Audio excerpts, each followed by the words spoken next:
अस्सलाम वालेकुम जी।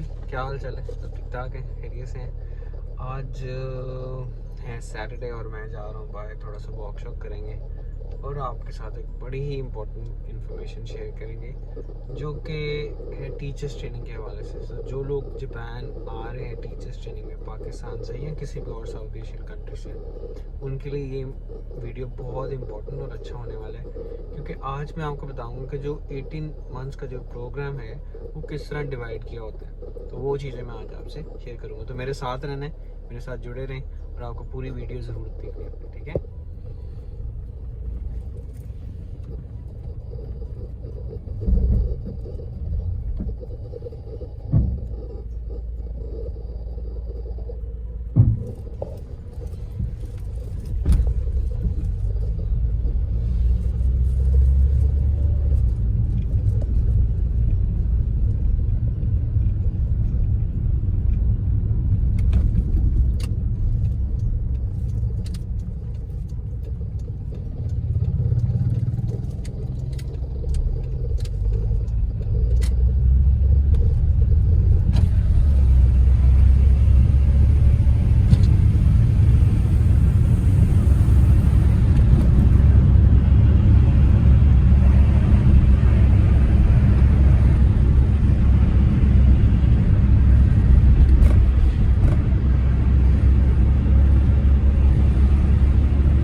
जी, वॉक करने तो मैं पहुंच गया हूँ। मैंने कहा चलें आपको भी साथ साथ ऐड कर लेते हैं यहाँ पे और आपको दिखाते हैं कि कैसा माहौल है यहाँ पे वॉक करते हैं, और साथ साथ आपसे बात भी करते हैं कि जो टीचर्स ट्रेनिंग के लिए लोग आ रहे हैं कि उन्होंने क्या चीज़ें ज़हन में रखनी है, ठीक है। तो सबसे पहले आपको ये चीज़ सबसे पहले आपको ये भी बताता हूँ कि जो ट्रेनिंग है वो ट्रेनिंग पूरी होगी 18 माह की, 18 मंथ्स की ट्रेनिंग होगी जो आप लोगों ने यहाँ पे करने के लिए आना टीचर्स ट्रेनिंग प्रोग्राम के अंदर। अब इन 18 महीनों को जापानीज़ गवर्नमेंट ने जो ये प्रोग्राम बनाया है उसको सेट किया हुआ है, ठीक है। उसका जो पहला पार्ट है वो जापानीज़ लैंग्वेज है।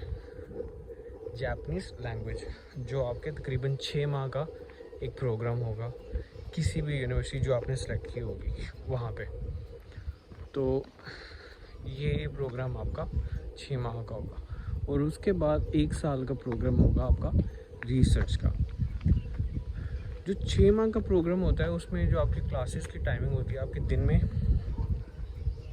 3 से 4 क्लासेस हो सकती हैं, और ज़रूरी नहीं है कि दिन के 5 दिन, जो वीक के 5 दिन हैं उसमें 5 दिन आपकी क्लासेस हों।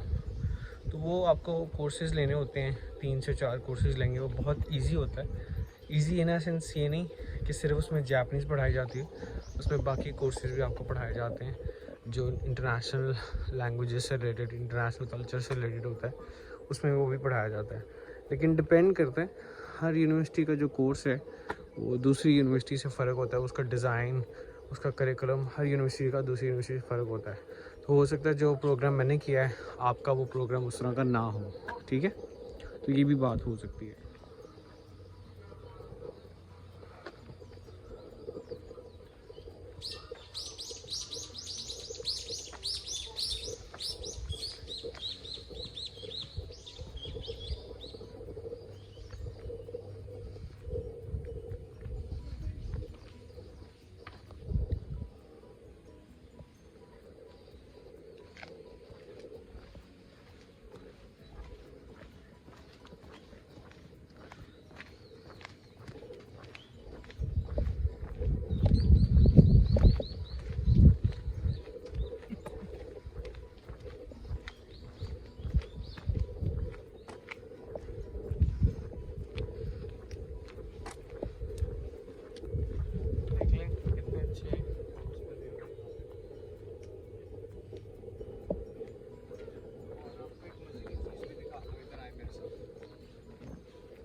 ब्रश, ताकि जब भी आप खेल लें उसके बाद आपने सफाई करनी है।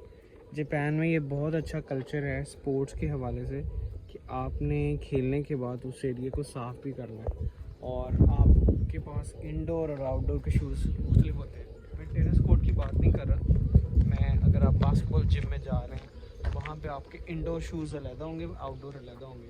आपको बाहर के यूज़ जैसे मेरे ये वाले जूते हैं ना, ये मैं अंदर इस्तेमाल नहीं कर सकता, तो मुझे बास्केटबॉल के लिए अलग से शूज़ लेने पड़ेंगे। यानी कि अगर मैंने इंडोर कोई भी गेम करनी है, क्योंकि वो शूज़ में बाहर वाले शूज़ अंदर इस्तेमाल नहीं कर सकता, ये भी एक सिस्टम है। तो इस तरह का सिस्टम है जापान में। अच्छा है, कितना खूबसूरत है, कितना काम है। आप इसको थोड़ा सा ऑब्जर्व करें, मैं थोड़ी देर चुप रहता हूँ और आप देखें कैसा लगता है आपको।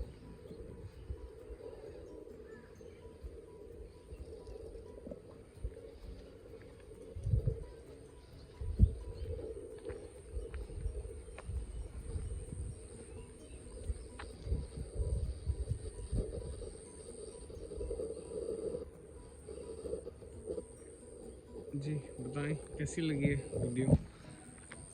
अच्छा है ना, कितना काम है। ये देखिए,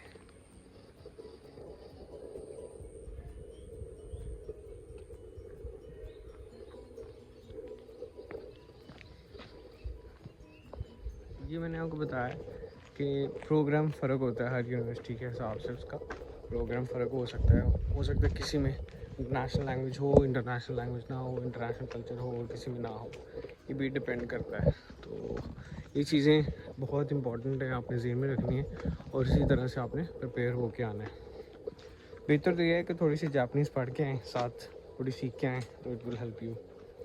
तो जो मेरी यूनिवर्सिटी थी, तो वहाँ पे ये जो लैंग्वेज कोर्स था जो 6 महीने का था, वो मेरी यूनिवर्सिटी के कैंपस में होता था। और इसलिए वहाँ पे ही उन्हीं की यूनिवर्सिटी, उसी यूनिवर्सिटी के अंदर जो मेरा रिसर्च टॉपिक था उसका भी डिपार्टमेंट था, तो मुझे मुश्किल नहीं हुई। अब मेरे साथ जो कुछ दोस्त ऐसे भी थे जो आए हुए थे, वो लोग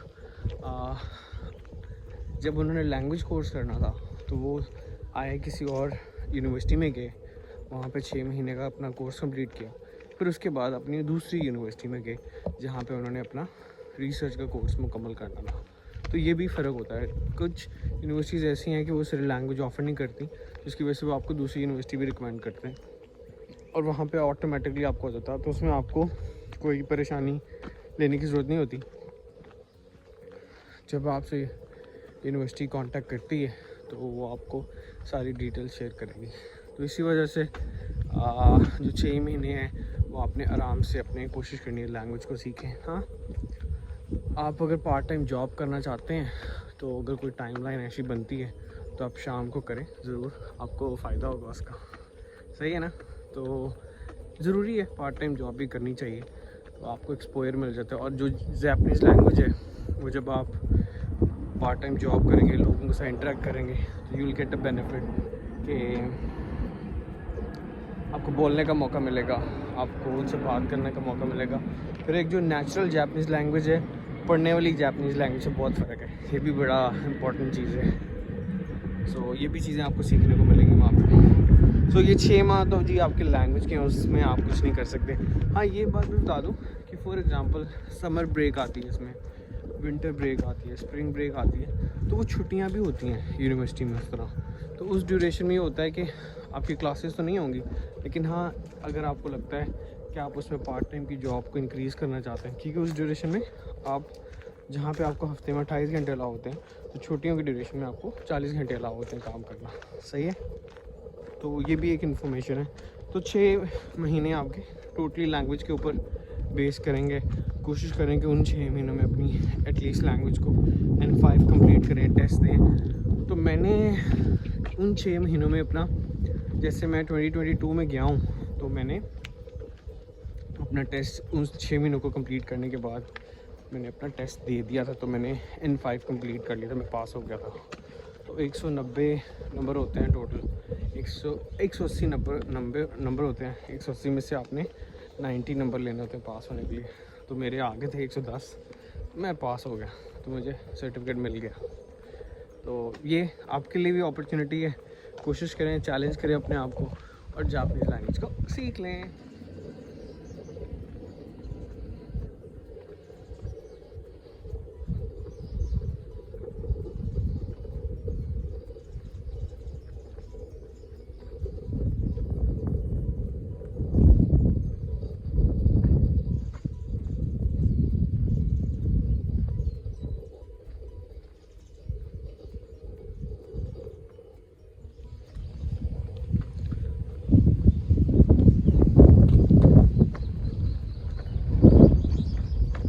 ये टेनिस कोर्ट मैंने आपको पहले भी दिखाए हैं अपनी वीडियो में, आज फिर देख लें आप।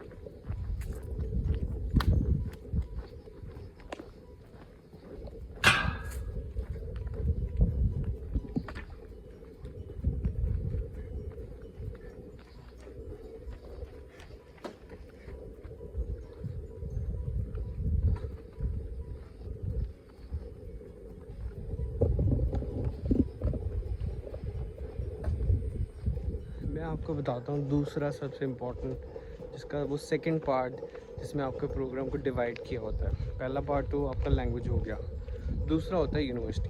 तो फॉर एग्जांपल आपका कोर्स लैंग्वेज कोर्स भी अगर उसी यूनिवर्सिटी में है और आपका जो रिसर्च प्रोग्राम भी उसी यूनिवर्सिटी में है, तो आपको कहीं शिफ्ट या आना जाना नहीं पड़ेगा। तो ये आपके लिए बेनिफिट है।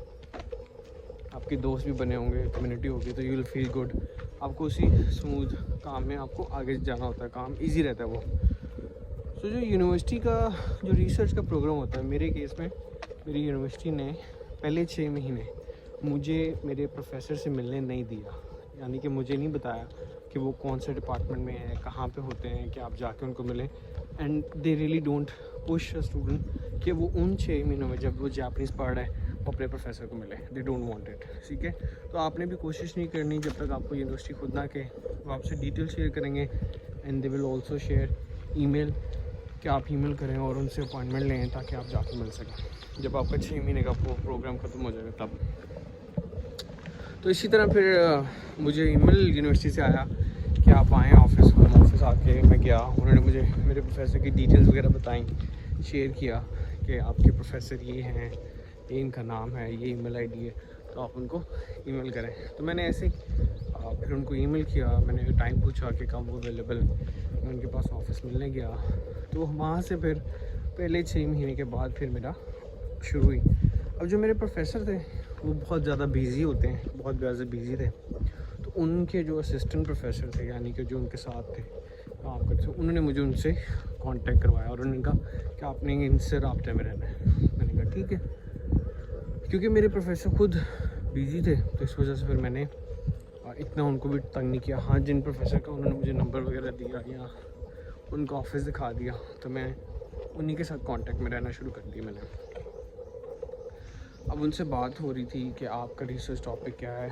पहले दिन जब मैं मिला तो मैंने उनसे डिस्कस किया टॉपिक। कुछ उनको मेरी चीज़ें समझ आई, कुछ नहीं आई। एंड स्टिल वो कहते इसको चेंज कर लेते हैं। Then I said okay. फिर मैंने उन्हें कहा ठीक है चेंज कर लेते हैं, उनकी गाइडेंस ली। फिर एट द एंड उनकी गाइडेंस और अपना कुछ मिला जुला के हमने एक रिसर्च टॉपिक डिसाइड कर लिया। जब हमने रिसर्च टॉपिक डिसाइड कर लिया ना, तो उसके बाद अब करना क्या था कि जाना कहाँ है, क्या करना है। तो my professor give me multiple options और उन्होंने कोशिश की कि मैं मुख्तलिफ़ जगह पे स्कूल विज़िट करवाता हूँ आपको। मुझे उन्होंने लेके जाना शुरू कर दिया, 1 जगह 2 जगह 3 जगह पे हम गए स्कूल्स में। फिर उन्होंने, मैं उसके लिए उनको बहुत ज़्यादा क्रेडिट देता हूँ, उन्होंने फिर मुझे एक स्कूल के साथ रेफ़र किया जो हमारी यूनिवर्सिटी के साथ एफिलिएटेड था। तो उन्होंने कहा कि ये यहाँ पे आए करेंगे ऑब्जर्वेशन के लिए, लेसन को देखेंगे, if you need his help तो आप देख लीजिएगा। तो मैंने कहा ठीक है, दैट्स गुड, चलते हैं।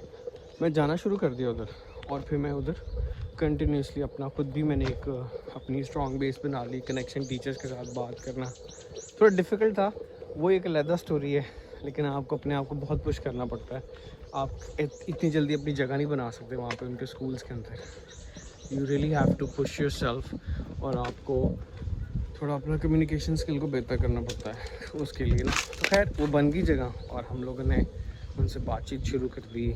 मैं जाता रहा, उस पूरा साल मैं गया उनके पास। उस पूरा साल में मैंने अपने फ़िज़िकल एजुकेशन लेसन्स को ऑब्ज़र्व किया, उनसे बातचीत की, फिर उनके मैंने कुछ ऑनलाइन सेशंस प्लान किए पाकिस्तान में कुछ स्कूल्स के साथ उन बच्चों के, वो बहुत इफ़ेक्टिव रहे।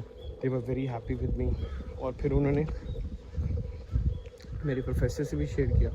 तो ओवरऑल मेरा बड़ा अच्छा एक्सपीरियंस रहा, बड़ा अच्छा एक्सपोजर रहा। फिर मेरे प्रोफेसर को मैंने कहा कि जी मेरा रिसर्च तैयार है, क्या करना है। तो फिर दे सेड कि जी आप प्रेजेंट करें। तो मैंने प्रेजेंट कर दिया।